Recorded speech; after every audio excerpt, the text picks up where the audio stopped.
but we're hoping this will be the week when the Democrats come to their senses and decide to reopen the government.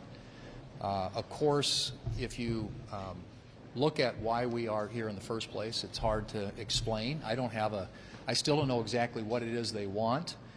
We have accommodated a lot of their questions and concerns. They want to have a discussion about health care. We offered that up a long time ago.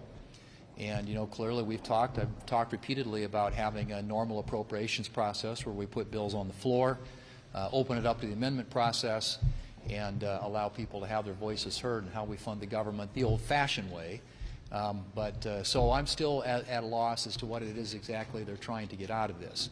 The one thing I do know is as the days roll by, the consequences and pain of the shutdown grow more severe for the American people, and especially if you are a government employee or the family of a government employee who's no longer getting paid. There are more and more stories of people out there who are trying to live paycheck to paycheck, and now you've got the food assistance going away, the SNAP program.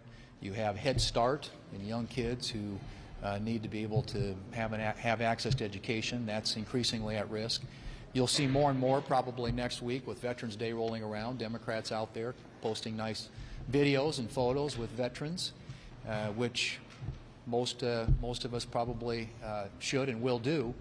But the better thing they could do is actually support our veterans by opening up the government and allowing these regional offices to get open today, open again, and allow the GI Bill hotline to start functioning and operating again. There are so many ways in which Americans are impacted by this, and certainly our veterans and our troops come to mind immediately. So I'm hopeful again that this is the week in which the Democrats will conclude that this is not a good thing, and while they may believe politically that it's in their best interest, and obviously we've seen lots of statements that suggest that, it's certainly not in the best interest of the American people.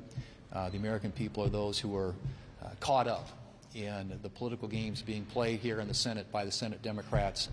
All it takes is 5 of them. We have a bill sitting at the desk, which we voted on repeatedly.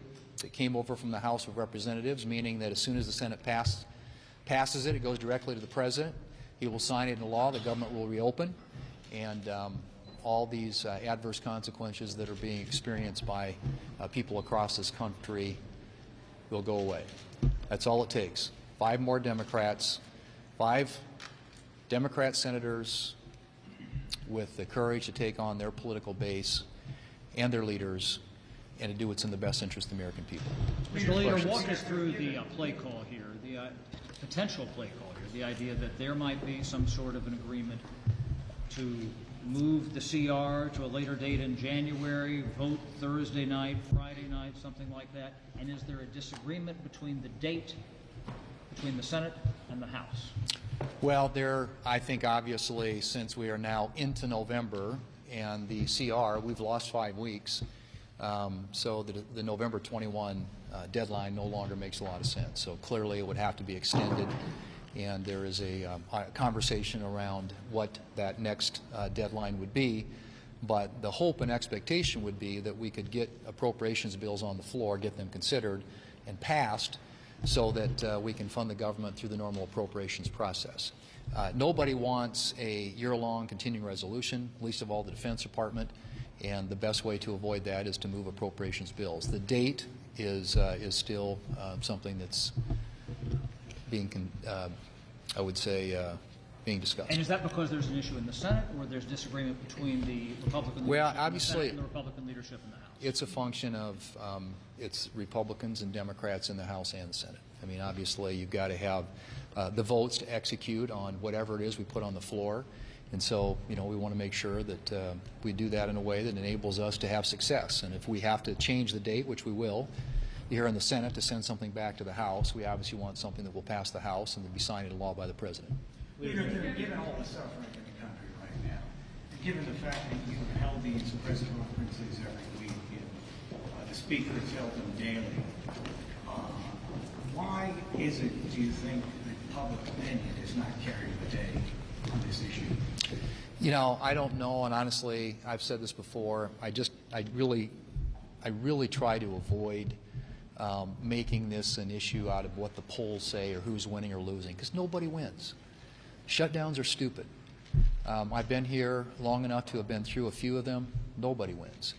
And so, you know, I think obviously the American people ought to hold us all accountable. But clearly, in this case, it is the Democrats, and they are actually coming out and owning it in their public statements, suggesting that we want to keep the shutdown going, or it gets better every day for us, or we need this for leverage. Those are all statements being made by Democrat senators and House members. And I think that's the prism through which they're viewing this. And I think that's just the wrong way to look at this. The right way to look at this is, as you pointed out, the impact that it's having on the American people and the pain that it's inflicting on literally millions of Americans. That's what I think this is about. And honestly, nobody wins. Let's just, they need to vote. Let's open up the government and get back to work. Well, let's go ahead. Tucker Carlson had two friendly interviews with Nick Fuentes and how Hitler, a Stalin apologist. And this is pattern behavior for Carlson, who's expressed pretty sympathetic views toward controversial figures like Vladimir Putin, for example. Do you think that Tucker Carlson's views and that his voice belong in the government? Well, there are lots of voices obviously out there, and but I don't think there ought to be any. There just should be no room at all whatsoever for anti-Semitism or other forms of discrimination, and that's certainly not what our party is about. Our party is a party that welcomes all comers, and we want to stand up for and on behalf of the American people who work hard every day to make a living, and just want a government that works for them, hopefully at the lowest possible cost, and in a way that enables them to go about their lives and provide for them and their families. Thanks.